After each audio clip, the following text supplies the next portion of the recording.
ഞാനിന്ന് നല്ല ക്രിസ്പി ആയിട്ടുള്ള ചക്ക വറുത്താണ് ഉണ്ടാക്കാൻ പോകുന്നത്.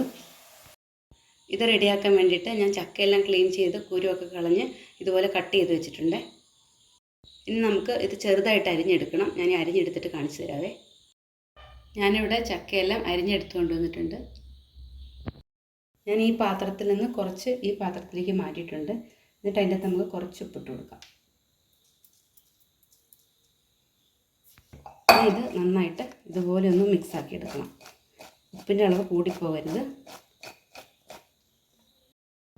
ഞാനൊരു പാൻ അടുപ്പത്ത് വെച്ചിട്ടുണ്ട്. അതിൻ്റെ ഓയിൽ ഒഴിച്ചു കൊടുത്തിട്ടുണ്ട്. ഓയിൽ നന്നായിട്ട് ചൂടായി വന്നിട്ടുണ്ട്. നമുക്ക് ഉപ്പ് മിക്സ് ചെയ്ത് വെച്ച ചക്ക അതിലേക്ക് ഇട്ട് കൊടുക്കാം.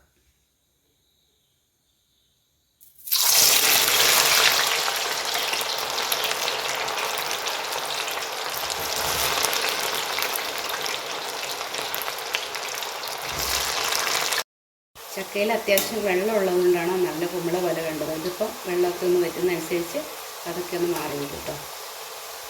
ചക്ക വറക്കാനെടുക്കുമ്പോൾ അധികം വെള്ളമൊന്നും കയറാത്ത ചക്ക എടുക്കുന്നതായിരിക്കും നല്ലത്. ഇതിപ്പോൾ നമ്മുടെ ചക്ക നന്നായിട്ട് മൊരിഞ്ഞ് വന്നിട്ടില്ല. അപ്പോഴേക്കും നമുക്കിതൊന്ന് ഒരു പാത്രത്തിലേക്ക് കോരി മാറ്റാം. ഇത് ഞാൻ കോരിയെടുത്ത് ഇതിൻ്റെ അകത്ത് വെച്ചിട്ടുണ്ട്. ഇനി ഇത് തണുക്കാൻ വെക്കാം. കുറച്ച് സമയം ഇത് തണുത്തതിന് ശേഷം നമുക്കിത് ഒന്നുകൂടെ വറുക്കുമ്പോഴാണ് ക്രിസ്പി ആയിട്ട് കിട്ടുന്നത് കേട്ടോ. ഞാൻ കാണിച്ചു തരാവേ. പകുതി വറുത്ത് വെച്ച ചക്ക തണുത്ത് വരുന്ന സമയം കൊണ്ട് നമുക്ക് ബാക്കിയുള്ളതും കൂടെ എണ്ണയിലേക്ക് ഇട്ട് കൊടുക്കാവേ.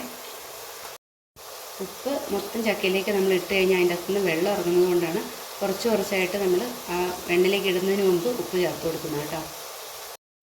നമ്മൾ രണ്ടാമത് ഇട്ട് കൊടുത്ത ചക്കയും പകുതി വേവായിട്ടുണ്ട്. നമുക്കിത് കോരി മാറ്റാം.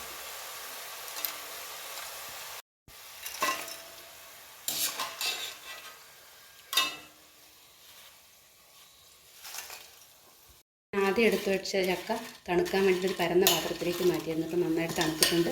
നമുക്കിതൊന്നുകൂടെ വറുത്ത് കോരിയെടുക്കാം. ഇങ്ങനെ വറുക്കുമ്പോഴാണ് നല്ല ക്രിസ്പി ആയിട്ടിരിക്കുന്നത് കേട്ടോ. ചക്ക വറുക്കുമ്പോൾ തീ എപ്പോഴും ഫുൾ ഫ്ലെയിമിലിടുന്നത്. അപ്പോൾ നമ്മുടെ ചക്ക കറക്റ്റായിട്ട് ആയിട്ട് വന്നിട്ടുണ്ട്. നല്ല ക്രിസ്പി ആയിട്ട് കണ്ട പാത്രത്തിൽ നിങ്ങൾക്ക് ശബ്ദം കേൾക്കാൻ പറ്റും.